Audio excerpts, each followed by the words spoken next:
ضيوفنا الكرام، تفضلوا بالجلوس في مقاعدكم. سيبدأ البرنامج قريباً. Ladies and gentlemen, please take your seats. Our program is about to begin.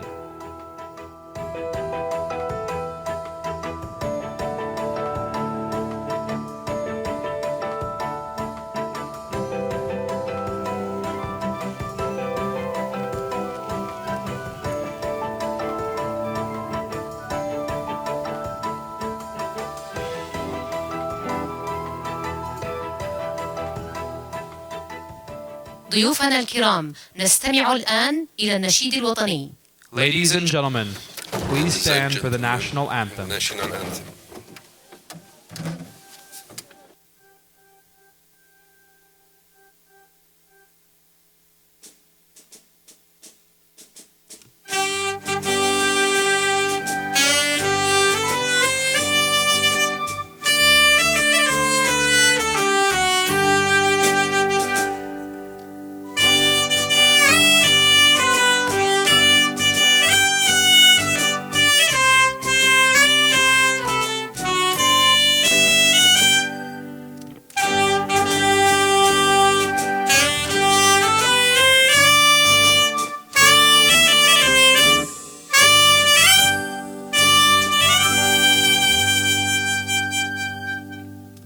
ضيوفنا الكرام، تفضلوا بالجلوس في مقاعدكم. سيبدأ البرنامج قريباً. Ladies and gentlemen, please take your seats. Our program will now begin.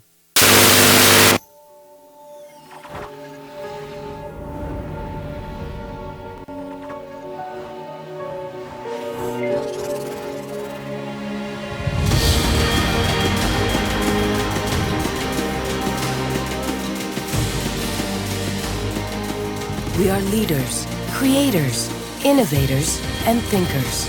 We have always learned from others. We absorbed the experience of peers, parents, masters, and mentors. The essence of progress is our collective memory, the source of incremental innovation. Knowledge has always been culturally transmitted. With fire domestication came safety, warmth, and a new diet. The invention of the wheel changed the fate of empires, warfare, and travel. We dreamt and imagined. Art, poetry, and literature were born. We questioned. Sciences gave us the answers. Philosophy, mathematics, physics, and astrology propelled us and changed the way we think.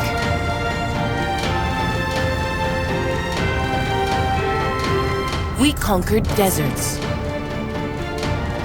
We conquered seas and discovered new horizons. Mid-18th century, first industrial revolution, comes the age of machines. Steam replaced human and animal power. 150 years later, mass production was harnessed by oil and electric power. Electricity, cars, combustion, chemistry, urbanization. It all made us go faster. What was left to explore? Thirsty for adventure, man traveled to space and reached the moon. That's one small step for man, one giant leap for mankind. From indefinitely big, we went to the indefinitely small. It took less than 2 generations for the digital revolution to happen. That was human intelligence for the past 400,000 years. In a world of 9 billion people in 2050, in a world that will be 70% urbanized, in a world where 50% of the population is below the age of 30, in a world where machines will know more than we ever can. If you're interested in giving me an investment check, please meet me after this session. Otherwise, have a wonderful rest of the event. We are ultra connected. How will we be learning, working, contributing? How will we be living together? Let's explore, experiment, and experience at the Misk Global Forum. Together, let's meet the challenge of change. ضيوفنا الكرام، رحبوا بفهد حميد الدين، مستشار في مؤسسة مسك الخيرية. Ladies and gentlemen, please welcome on stage Senior Advisor, Misk Foundation, Fahd Hamiduddin.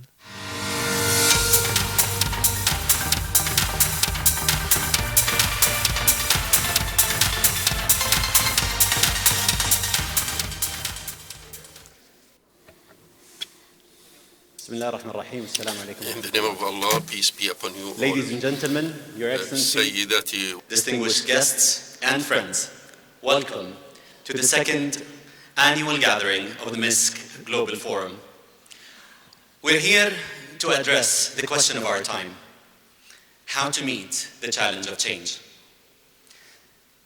What we know is that we are all on a journey, on a road that we must travel.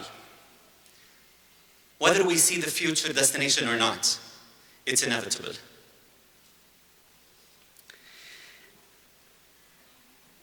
We have no many options, actually. If we don't move, we will go backward.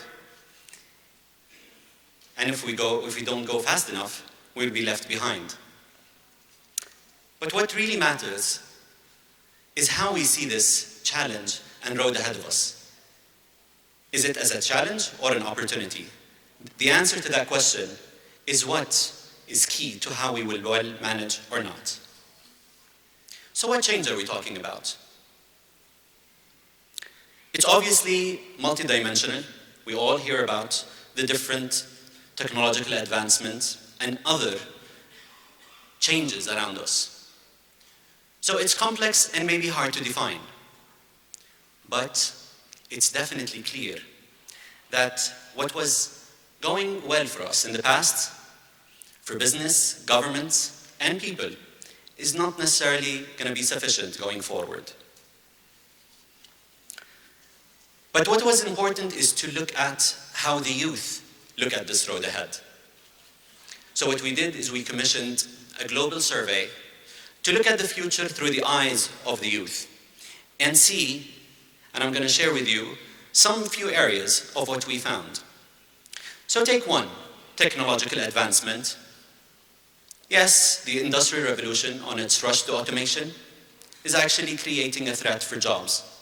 Some see new opportunities coming out, but what matters is what the youth see.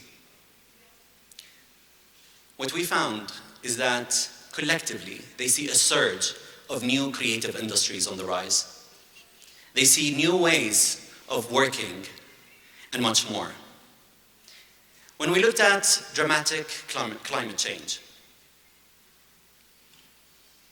so yes, the energy that has fired the Industrial Revolution and is still doing so to date is actually creating the seeds or planting the seeds of a growing challenge ahead of us. We're lucky to see that youth, more than any other generation before, are more committed about the environment and conscious. They are looking at the race to the electric cars, green homes, and new renewable energy sources. The third area was communication. Communication with all its technology disruption and how that creates new interactions and social influence. So some may look at the similarities, unfortunately. Some look at social divide, prejudice, extremism, shame, and mental health. The good thing, though, is that youth look at social entrepreneurship, destined to mountainous opportunities ahead with crowdfunding, crowdsourcing, and they see social entrepreneurship is a great job creator for them and things they're passionate to engage into. Social inclusion is a great example. And we have from Saudi Arabia, Rayouf Al-Humidi at the age of 15 was able to design an emoji with a hijab. The hijab emoji does not just represent her, but also represents her friends and millions of other women around the world. And that is social inclusion they're talking about.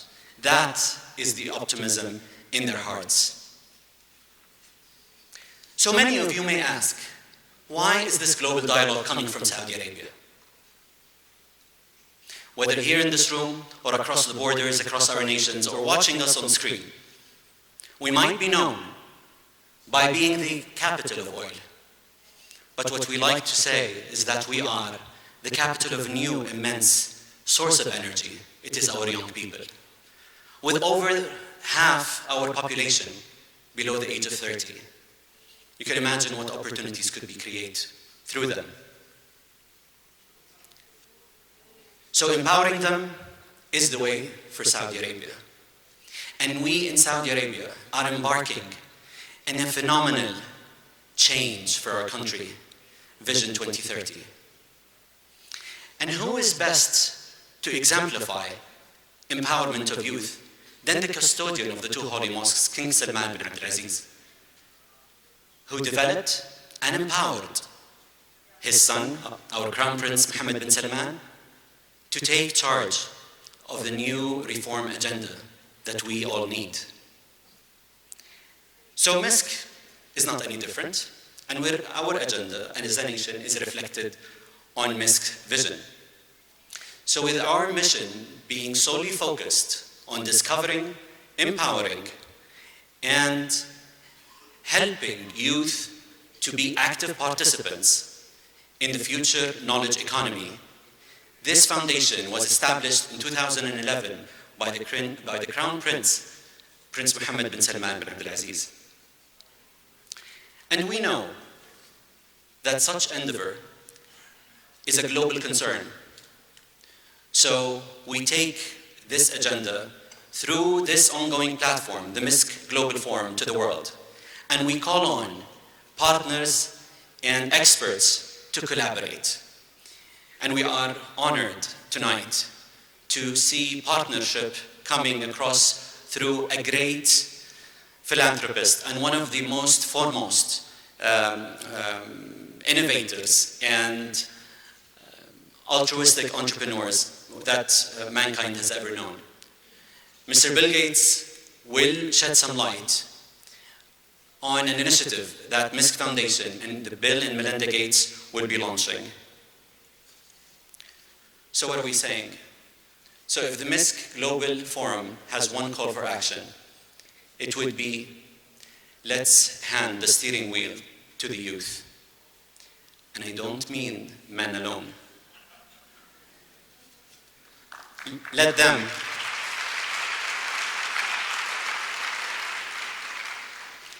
them choose their vehicle. What we know is that they are destined on a road to knowledge economy. What goes beyond that is for them to decide.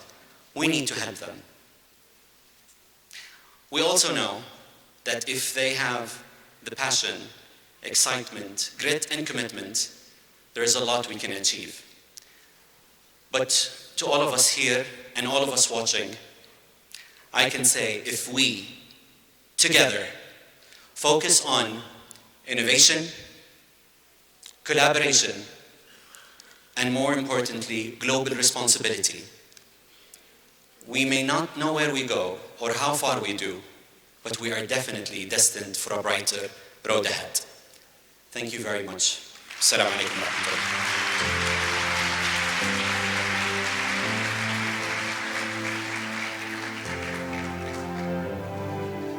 ضيوفنا الكرام رحبوا بهادلي جامبل المذيعة في قناة CNBC. We welcome Hadley Campbell. Ladies and gentlemen, please welcome on stage anchor CNBC Hadley Gamble.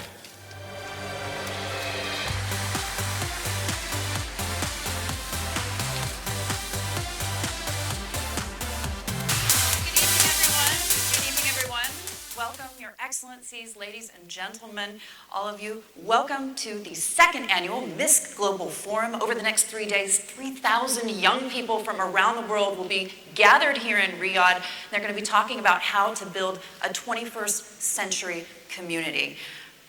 Part of this, of course, is all about scaling and about finding new partnerships. And one of the people we are privileged to be speaking to tonight is someone who's very interested in those strategic partnerships, and that is, of course, the co-chair of the Bill and Melinda Gates Foundations, Mr. Bill Gates.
Grand challenges. Built on other grand challenge work that our foundation has done, where we've drawn in the best thinkers, including top scientists, to help with challenges in areas like health and agriculture. This particular Grand Challenge, the Misk Grand Challenge, will help us identify innovative solutions to improve education and inspire global citizenship among today's youth. Over the next 3 years, we'll jointly pick 100 of the best ideas submitted by young people around the world. Every recipient will receive $100,000 to develop their concept and demonstrate its viability. And for some of those proposals that show great promise, we'll provide additional funding. You'll hear more about this initiative a little bit later from Hassan Dalmouji during his session later in the conference. I'm excited about this initiative because I love challenging young people to solve very tough problems and to pursue their dreams. I know that's an aspiration I share with the Crown Prince. We both value ambition, boldness, and taking risks on ideas with the potential to be truly transformative. We're counting on all of you here and young people around the world to provide the ingenuity that's required to make the world a better place for everyone. Thank you.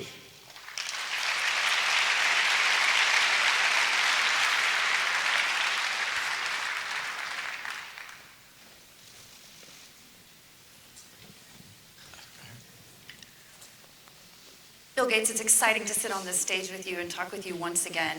You're talking about the workplace of the future and how we get there. Also about transforming education. $100,000, that's just the start, isn't it?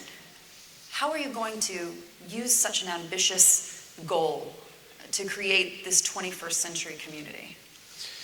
Well, we'll have 100 recipients that'll each get the $100,000, and hopefully that's the seed money that they can take in their local community and show us the power of their idea. For example, they could use software, create some new application that helps with education. Whatever it is, then we'll get the opportunity to take all 100 of those and say, okay, which of these should be scaled up on a global scale, and so this is kind of the seed money to help us pick the very best. And what happens next then? Are we going to look to governments to continue that push? Are we going to look to more private foundations for the rest of that money? What happens after that $100,000? Because it only goes so far, doesn't it? Well, right. When it comes to true scale and running quality education systems, that's where the government comes in. But governments, certainly in the United States and many other places, they're not going to latch on to these new approaches until they're proven out. So that's where philanthropy comes in, to provide the seed money, then pick the ones that look good, get them scaled up, probably with a few $1 million. And then the ultimate scale comes from getting the school systems to look at those things and look at the results we've come up with and take them countrywide. Now we have some questions from some young people around the world that we're going to take by video link. I want to go to our first question just to see more of what you're looking for. It's Winston Matthews. Let's listen in. Hello, Mr. Gates. I'm Winston Matthews and I'm 14 years old from the United States of America. I've been a virtual reality game developer for a Silicon Valley company since I was 13. Now I have my own venture-backed company where my focus will be on creating virtual reality game-like educational courses, which ideally can be made available to everyone. However, cost and accessibility can be an issue. Mr. Gates, how do you think we can get this sort of innovative educational technology distributed to the most at-need children? Well, virtual reality is an early stage field, and it does have incredible promise for things like virtual laboratory, where you can play around, learn about physics and chemistry or population dynamics, even epidemic dynamics, without having to do those things in the real world.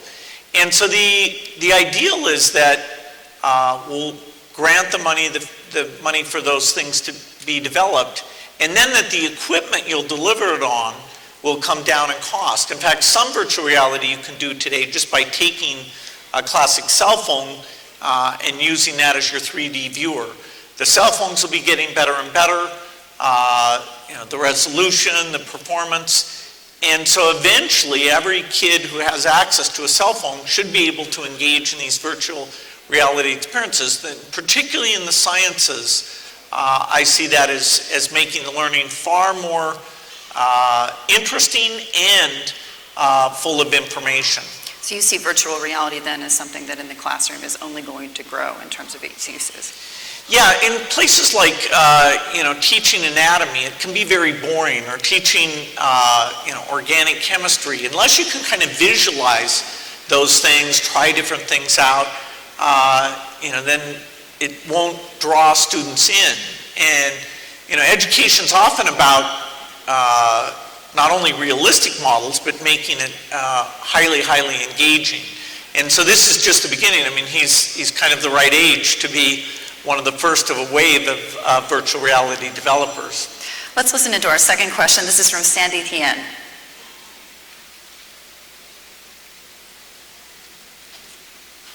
Hi, I'm Sandy. I'm from Myanmar, which is one of the developing countries in Southeast Asia. I'm doing a lot of activities like empowering women in technology. So my question to you is, how is investing in technology helpful for female economic empowerment? Thank you. Well, a lot of the things we're doing with technology are taking things like women who are pregnant and trying to make it so we can see in advance, do they have high blood pressure? Do they have any type of infection?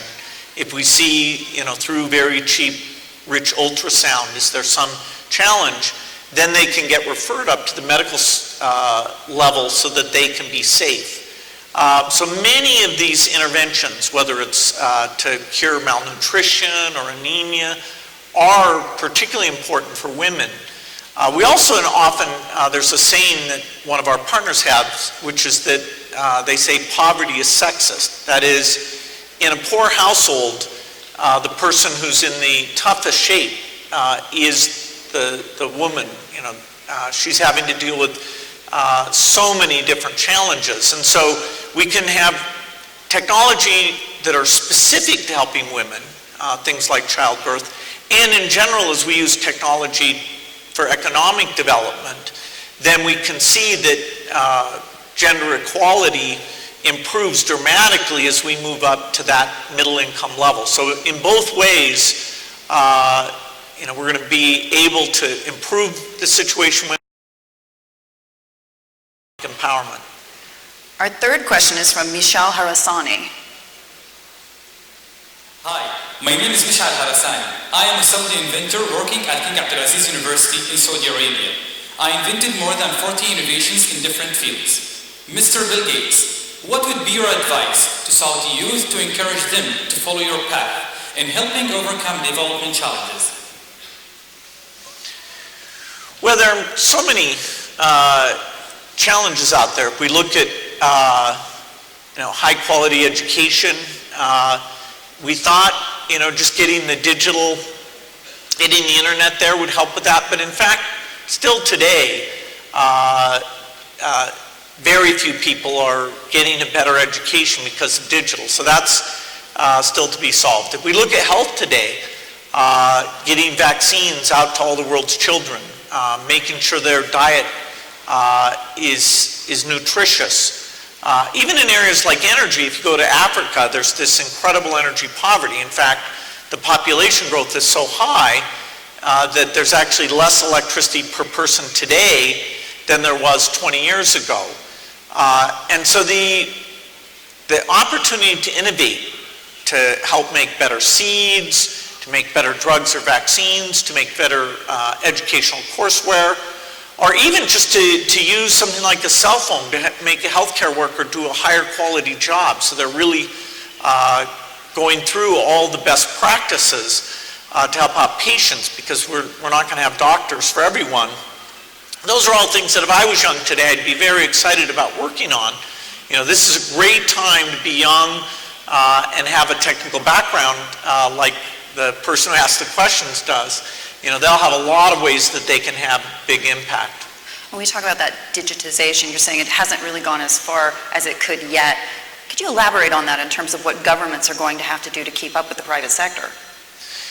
Well, education is mostly public sector. And if you look at, say, math and literacy skills around the world, it's not the case that computer adoption has caused some big improvement in that. Now, I'm a huge believer that as we get things like Khan Academy or new virtual reality experiences, that we will see a next level up.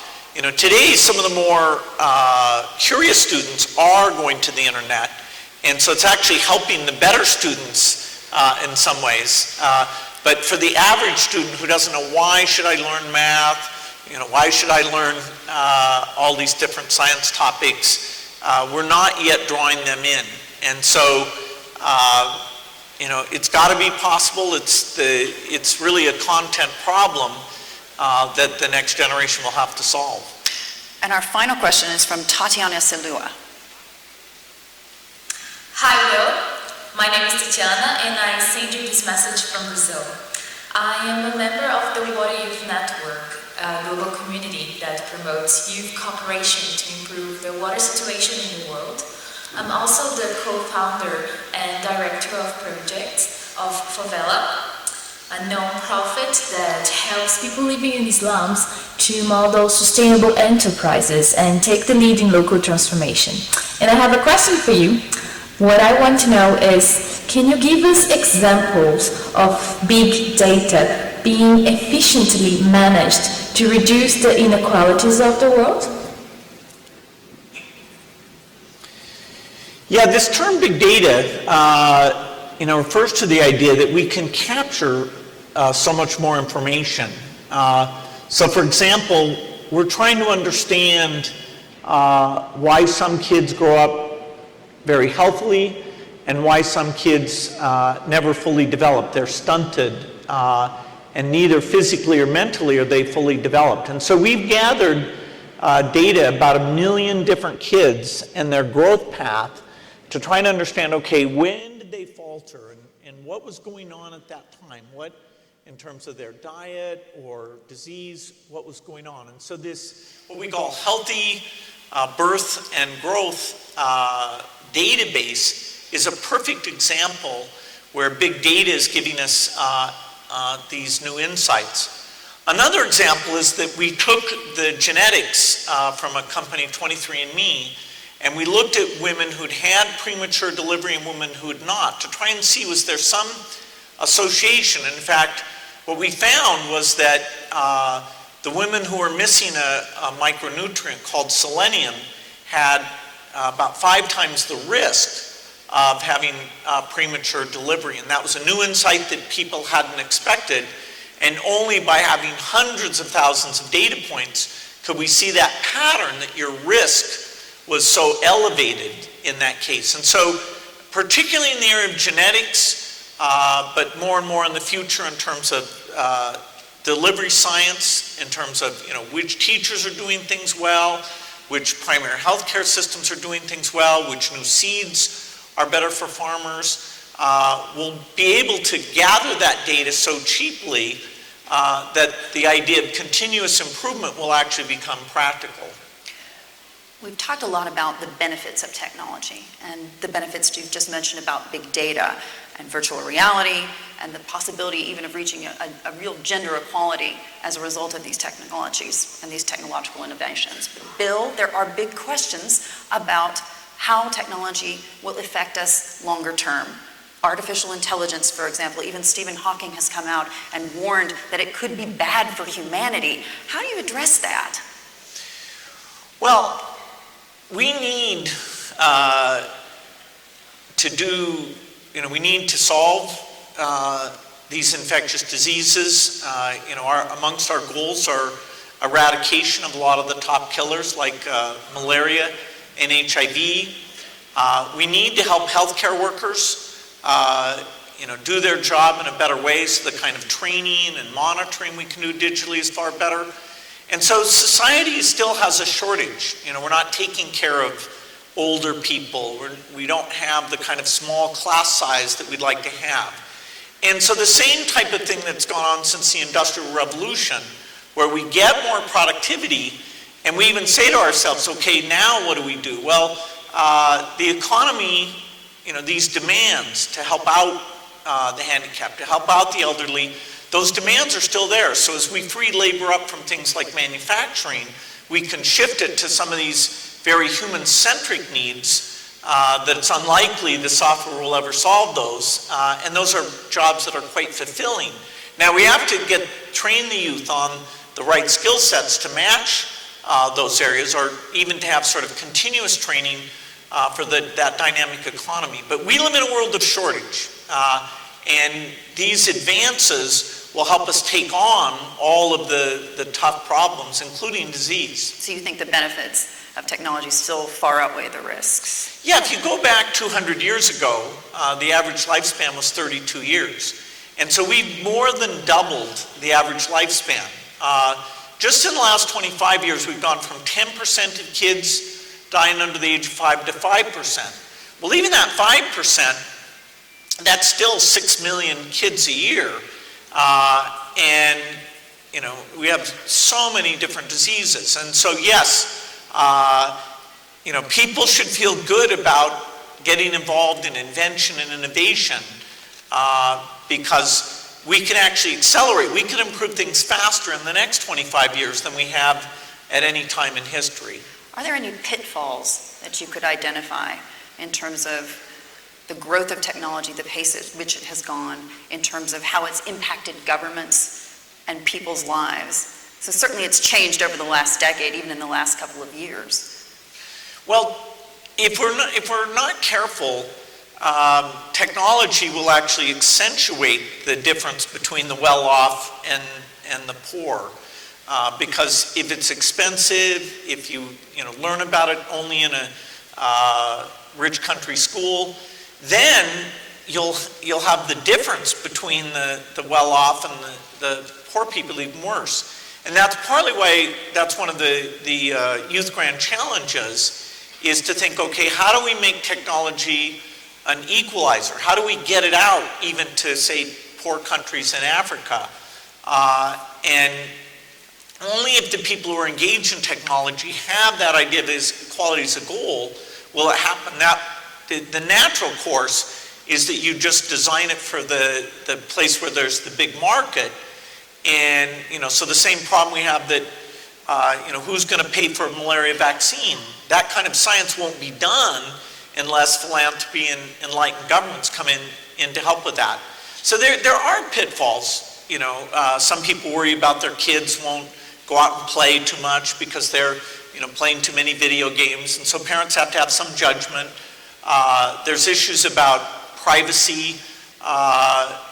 In the U.S., we're trying to understand, okay, how should we think about political campaigns and political advertisement in a world where not everybody's reading the same newspaper. So there are challenges, and government often is the slowest to change. The private sector changes fairly quickly.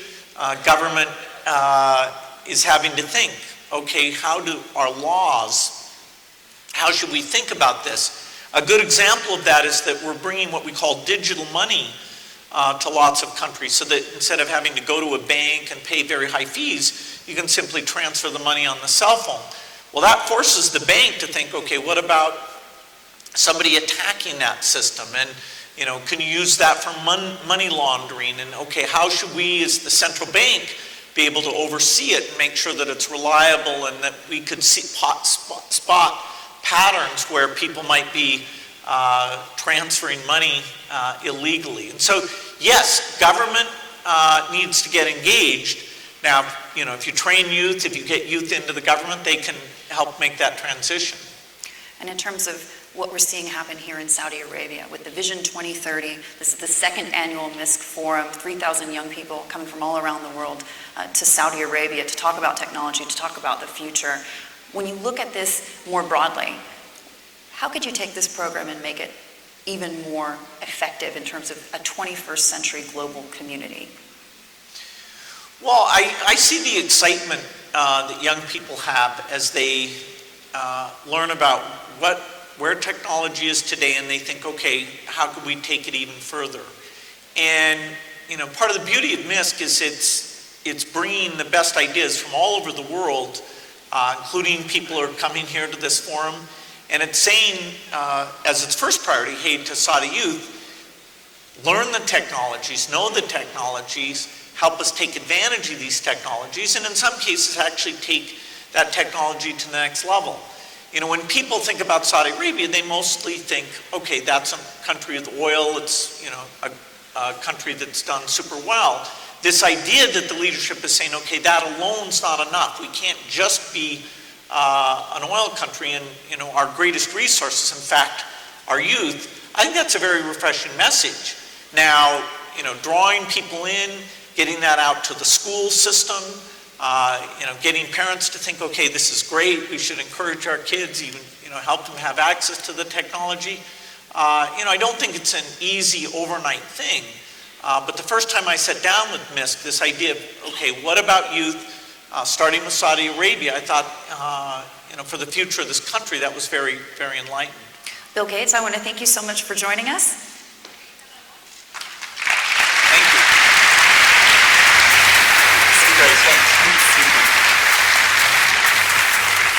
And with that, I want to welcome our next panel to the stage. هم فقط طاقة حقيقية وقوة حقيقية لتحقيق هذه الرؤية، وهي أهم ميزة بالنسبة لدى السعودية هي الطاقة الشبابية اللي فيها، والميزة الجيدة أنهم شباب واعي قوي لديه طموح رائع مثقف متعلم بشكل جيد مبدع لديه قيم عالية. Empowering young people leads to a stronger future. But how do we support young people so that they thrive in this rapidly changing world? How do we equip them with the knowledge and skills they need to create a modern, sustainable economy? Our foundation, Misk, was established by His Royal Highness, Prince Mohammed bin Salman bin Abdulaziz, in 2011. To discover, develop, and empower young people to overcome the challenges of today and contribute to the advancement of tomorrow. We focus on 4 areas. In education, we help young people move from learning to earning. In technology and science, we establish tech accelerators and incubators. In arts and culture, we showcase and promote the work of talented artists. In media, we support the creation of innovative content and inspire our audiences. We know that these opportunities have no boundaries and cannot be achieved alone. So, we collaborate with the world's leading organizations, universities, corporations, NGOs, and governments to provide new horizons for young people to thrive. In our first 6 years, through 100 events, programs, and initiatives, we have served over 1 million young people from more than 65 countries. This is just the start. We want you to join us on our journey as we work to invest in our greatest and most valuable asset, our young people.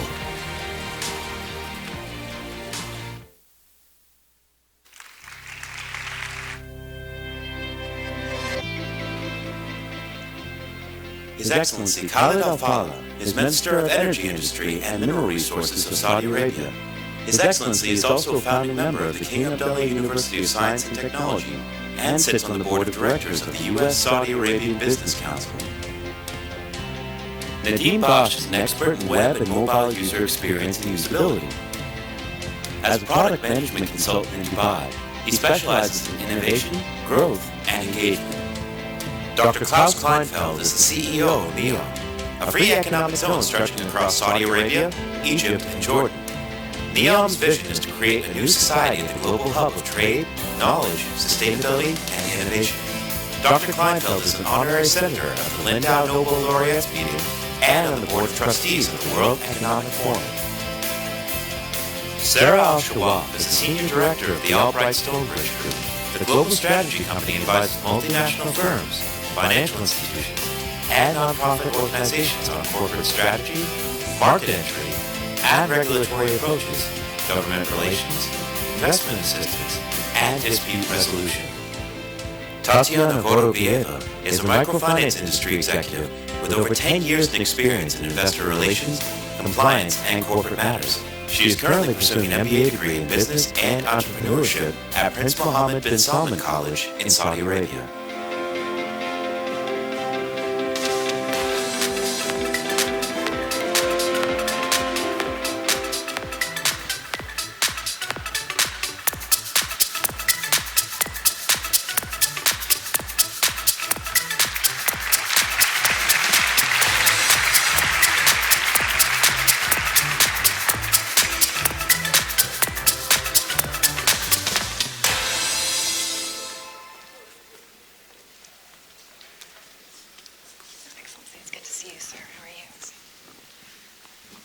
Welcome, panelists. I want to kick off with His Excellency and take a little bit of a closer look at Vision 2030. We've heard a lot of talk about what that means, but I'd love it if you would elaborate it for what it really means for the people in this room. Well, that would be a long lecture because it's quite a rich visionary program. It's not a document, it's not a statement, it's really an integrated program. But I think for the purpose of the forum and for the primary audience, the youth, not only of Saudi Arabia, but I would dare to say the youth of the world, Vision 2030 is your passport to opportunity. My generation, my first trip abroad was after I graduated from high school, 1979. I graduated in 76, studied here, and I literally had my first passport in 1979. I went to the States, got a US education, opened my eyes to the world and opened a lot of opportunity that got me to develop, to contribute, and to live a very rich and fulfilling life. And I think our generation today has traveled, probably was born with a passport in hand and has seen physically the world, but the world is changing in different ways. New technologies, new business models, new challenges that you and Bill Gates talked about extensively before our panel. And I think Vision 2030 is going to open the doors for this future that we still cannot quite define. One thing we know is that just like previous transformative periods of history, it's going to open a lot of opportunities for people who dare, people who develop themselves, people who take risks, people who integrate with their environment and with the rest of the world. And Vision 2030 encompasses all of this. There will be, of course, better integration of the kingdom with the rest of the world, and there will be better integration within the kingdom. Education, technology, innovation are all key ingredients of Vision 2030. The youth are front and center. The Vision 2030 architect, as we know, is a youthful person himself, His Royal Highness Prince Mohammed bin Salman. And I think as he was driving us day and night to develop this integrated program over the last couple of years, he was not seeing it on the eyes of economic development alone, or sustainability of the kingdom, or geopolitical stability around us. He was seeing it primarily in the eyes and through the lenses of the young people of Saudi Arabia, whom he understands so well. So I would stop here, but I would like you to just think about it as a virtual passport to your future, to opportunities that are unbounded by anything except your own imagination. His Excellency just mentioned jobs, which I think is something that's on everyone's mind. I want to bring in Klaus here, because Klaus, you've worked obviously at the helm of Siemens and Alcoa. Now you're working on a $500 billion project that spans 3 countries. Where do you start?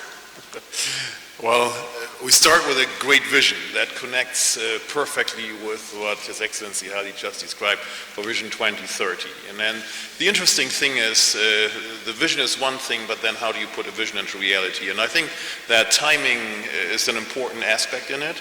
And timing here plays very well, because we always talk about technological shifts, and we are going through drastic technological shifts. And it's always easier when you go through those drastic technological shifts than to move yourself on the very top.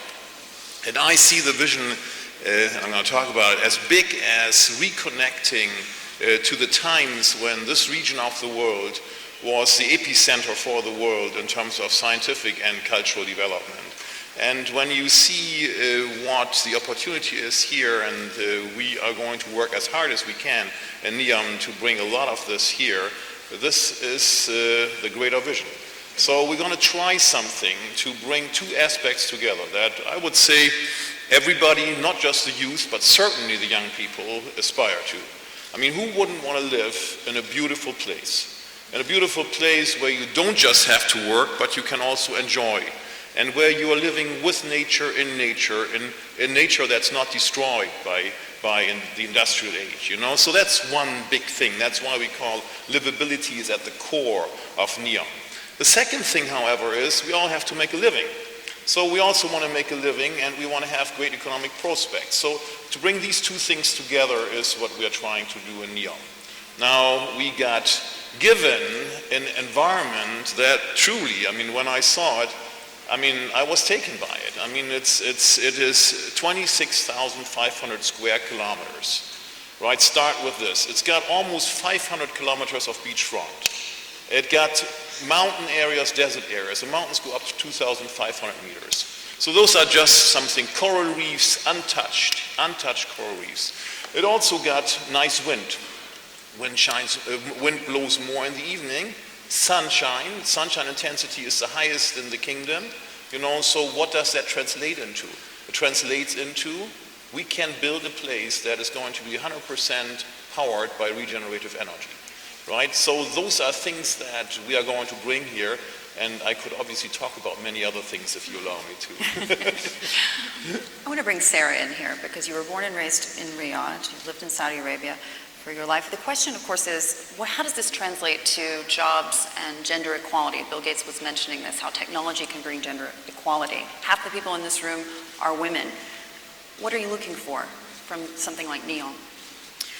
So I think with Vision 2030 and with NEOM, from a personal perspective, having grown up in Riyadh, there were limited opportunities for Saudi women, for youth. That's why I traveled abroad for education and for training. But I think today, given the unprecedented economic and social changes under the leadership of His Royal Highness the Crown Prince, I imagine a fundamentally different future for myself and for my peers. And as His Excellency said, we are led by someone of our generation. In the past, the Saudi leadership was defined by caution. Today it is defined by boldness, by ambition, by drive, and I think we see that a lot with Saudi women. I truly believe that the future is female in Saudi Arabia. I've met many ambitious, hardworking, smart women, and I look forward to seeing more of them in the workplace, serving on boards, serving at the highest levels of government. And I think, as you know, one of the most important pillars of the vision is to increase female participation in the workplace. Tatiana, I want to bring you in here because His Excellency was mentioning the virtual passport. Obviously, you've studied at CAKE, for example, and certainly when we talk about jobs and the future of women in the kingdom, for example, what kind of questions would you have for His Excellency or Klaus about the kind of opportunities that are going to be brought to women in this country? Well, first of all, I would like to say that I'm very proud today to be here as a representative of Prince Mohammed bin Salman College of Business and Entrepreneurship. It's a great honor for me to be a student of such a esteemed institution, and it's truly amazing and innovative for the kingdom academic setting. And actually, it is our task, students, to create jobs. for the future. Because this institution was set up with the goal of creating transformative leaders of this society. So we are not the ones who will be asking the excellency about the jobs, because we are the ones who are expected by this government, by creators of the college, to be the ones who will create the jobs. And that is why the college provides us not just academic experience, but also actually requires us, while we're still in the program, to create a venture, be it business or social project, and implement it and scale it. And this is an actual requirement, and it is a graded course of the program. And I think this is amazing. And also, we have access to so many resources, to experts, to legal advice, to even to funding, to make it all happen. So I humbly hope that we will, grow to the expectations, and we'll be able, as founding class of the college, to actually create some jobs for this country and for the. Your Excellency, when we talk about moving towards a more knowledge-based economy, Saudi Arabia has moved very far, very fast. Where can we expect the kingdom to go next? Well, I think, as you mentioned, again, I'm old enough to where I remember in my childhood where people who could simply read were limited in the neighborhood where I was born and spent my early childhood. Today, essentially, literacy is universal in the kingdom. University education participation rates are some of the highest, and the quality of education, although there are gaps that Vision 2030 and His Excellency the Minister of Education spends his time focusing on, is going to be lifted to be competitive. In fact, Vision 2030 sets the target of 5 universities in Saudi Arabia being among the world's best. We already have, in my opinion, a couple that are very, very competitive globally, both in undergraduate and graduate research. But I'm envisioning, in terms of knowledge, that we're going to move in a very strong way in innovation.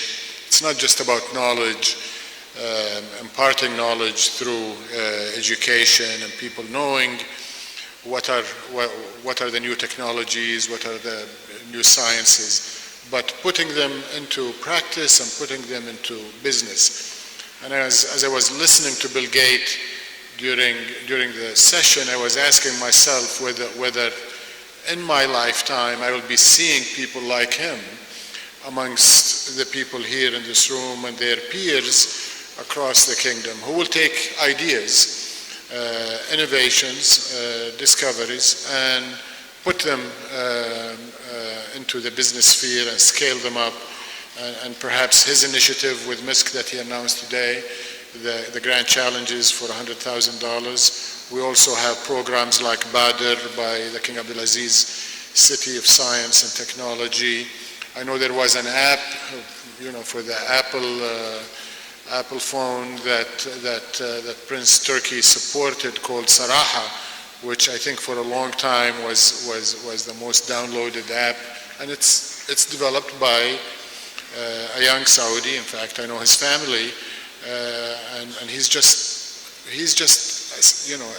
a sample really of what Saudis can do.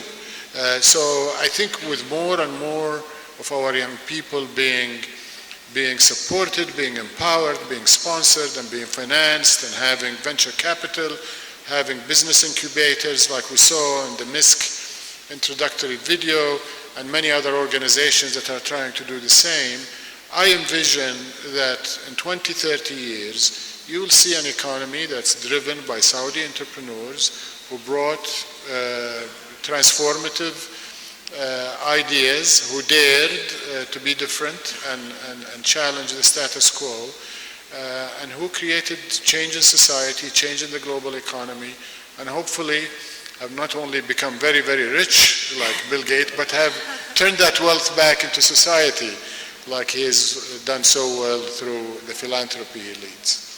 Nadim, do you want to weigh in here? Because 20 to 30 years from now, an entrepreneur-based society, do you have the tools that you need, given the momentum that we've seen behind 2030? Well, it's like waking up one day and the whole country is aligned on one vision, one goal, which is amazing.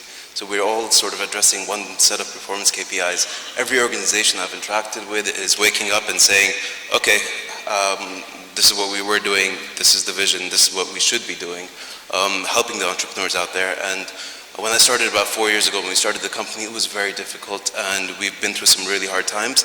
But in the last couple of years, things that took months for us to do, they're happening within seconds. I actually managed to, I don't know if anyone's renewed a passport lately, I walked in, walked out in 5 minutes.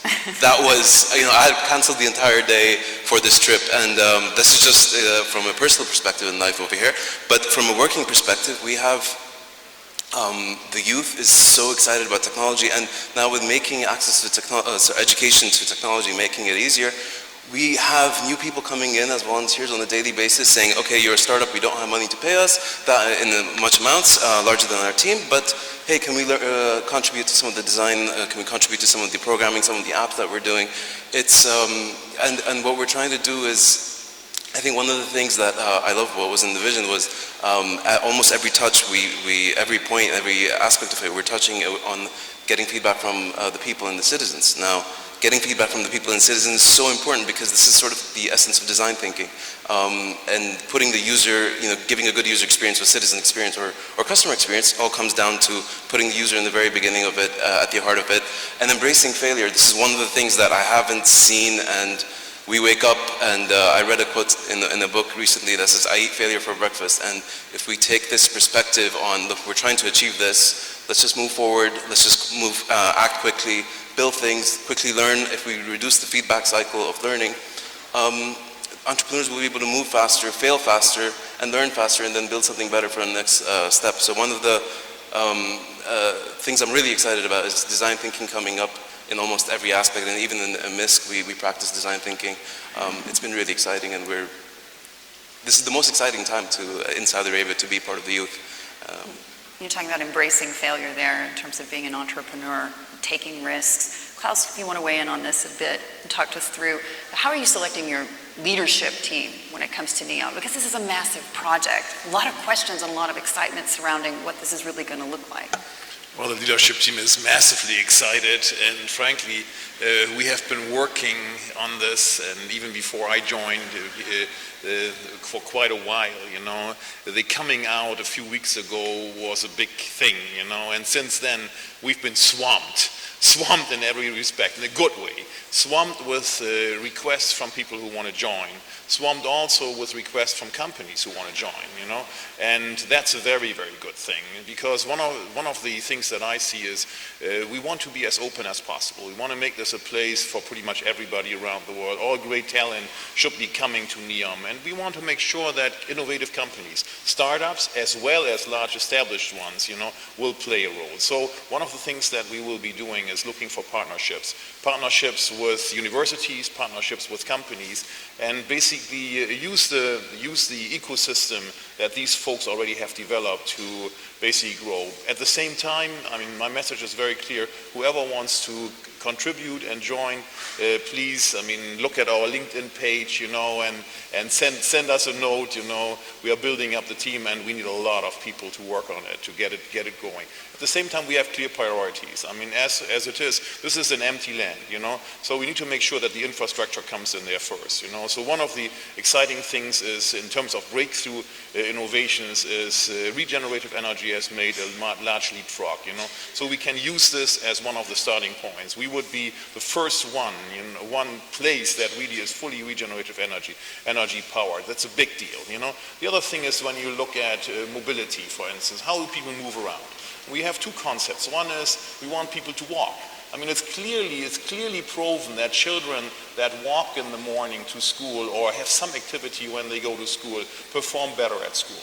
So we don't want to have them picked up with a school bus in the morning and brought to school. We want to build a village or a set of villages where they have to perform some activities, bicycle or walk. The weather is not nice all the time, Then when we look at the public transportation system, the public transportation system is massively changing.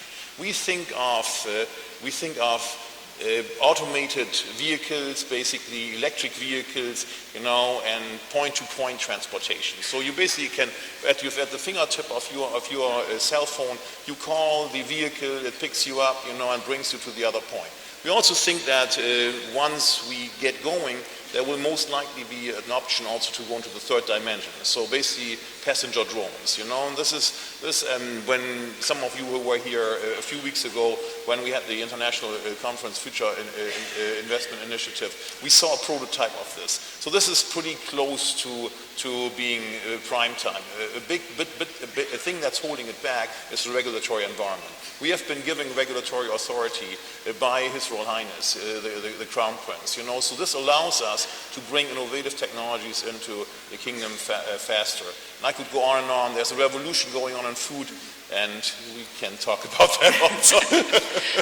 Sarah, do you want to follow on here? Because I think your perspective in terms of working inside the kingdom as a woman is very valuable. What are you looking for in terms of employers, and what are you hoping that the government can do to facilitate those needs? I think the government has been a very supportive partner in getting more women to join the workforce and flourish there. I think in my job, I work with a lot of companies that want to enter the Saudi market and that want to expand. And given the unprecedented economic change and the support from the government, we've seen a lot of these companies want to hire and train young Saudis, men and women, and to actually have their regional headquarters in Saudi Arabia. And we haven't seen this before. So, as the panel was saying, it's a very exciting time, and it's under the leadership of the Crown Prince and with the leadership of the ministers. Everybody is working together to achieve this economic success, including having women a big part of this revolution. Your Excellency, I want to close out this panel with you. You mentioned, for example, 4 universities that are being planned. Are these going to be co-educational universities? What are the things that are coming up that you're really excited about here in Saudi Arabia? Well, I think, Klaus talked about NEOM, but NEOM is one of many mega projects that have been announced. We have the Red Sea, which is going to open up tourism, entertainment, and recreation in an ecologically sustainable way along the Red Sea. We have the Qiddiya project here in Riyadh. These are just samples of what's coming. When you think of the structure of the Saudi economy shifting more to the private sector, many of the state-owned enterprises will be spun off, and much of the company's economy will be flowing through businesses, small and medium enterprises, as I mentioned earlier, innovative organizations that are to be started up are all going to be the drivers of the economy. They're going to be the engines of the economy, and the wind that would lift this great country that we're building and that would let it soar is the young people. So as a father of 5, in a couple of weeks I will be a grandfather of 1, and hopefully many more to come, and looking back at my career with satisfaction, representative of what the kingdom has done in the last 2 generations, from nomadic life to the developed countries. As I look forward, I wonder what are my children and grandchildren going to see? And when I look at the empowerment of the youth and the power of the youth, the energy that they have, that we've listened to from Sarah and others, I feel very good. I feel very excited. I think between the vision, between the leadership, between the determination and the capability of our young people, I think we're going to go to places with this kingdom. So a lot of excitement surrounding what's happening with Vision 2030, certainly with the NEOM development, how things are changing for young people in the kingdom in terms of the innovation and the technological achievements, really, that we're waiting to see from everybody here that's joining this 2nd annual forum. I want to invite you all to remain and come tomorrow and the next day and the next day, 3 days, over 3,000 attendees, the 2nd annual Misk Global Forum here in Riyadh. A lot of excitement and a lot of emphasis on strategic partnerships, as we heard from Bill Gates as well. I want to thank our panelists for joining us on stage, and everyone have a wonderful evening. Thank you.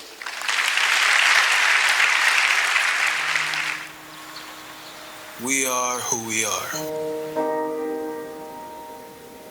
Nothing will ever hold us back. We reach for the stars. Our country has taught us that. الو حمزه وينك؟ كيف الاجواء عندك؟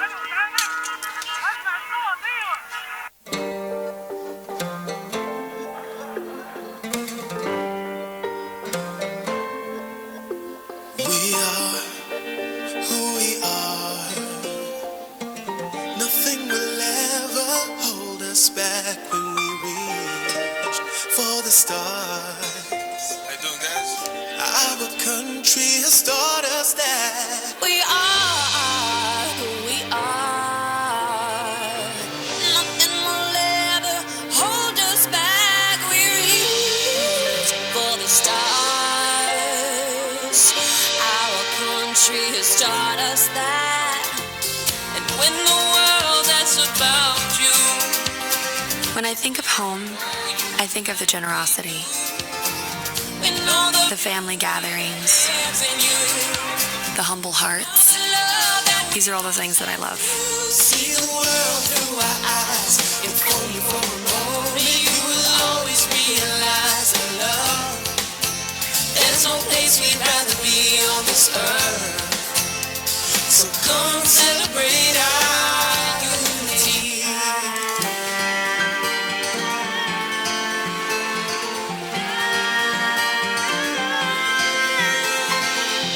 You can travel the world. You can go to many places. See so many faces when you're old. Get to leave. You'll know what you've been missing. You can travel the world. You can go to many places. See so many faces when you're old. Get to here. You'll know what you've been missing. When the world asks about us, now you know us like you should. You know the beauty that lives in us. You know the love that we all share too. See the world through our eyes. If only for a moment you will always realize that love. There's no place we'd rather be on this earth.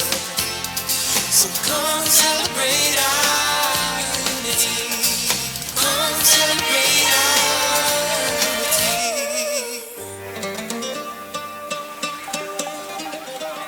أنت الحب والعشق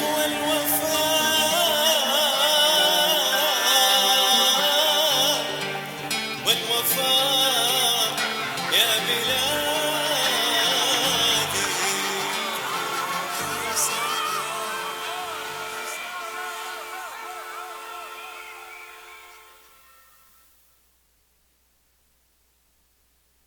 ضيوفنا الكرام، هنا قد وصلنا إلى ختام جلسات اليوم في منتدى مسك العالمي. So this concludes today's sessions. So I hope to see you tomorrow at 8:30 to open an exciting day of inspiring sessions tomorrow. Thank you. This concludes the reopening of the Misk Global Forum. We look forward to welcoming you back tomorrow for an 8:30 a.m. start for a day of inspiring and insightful sessions.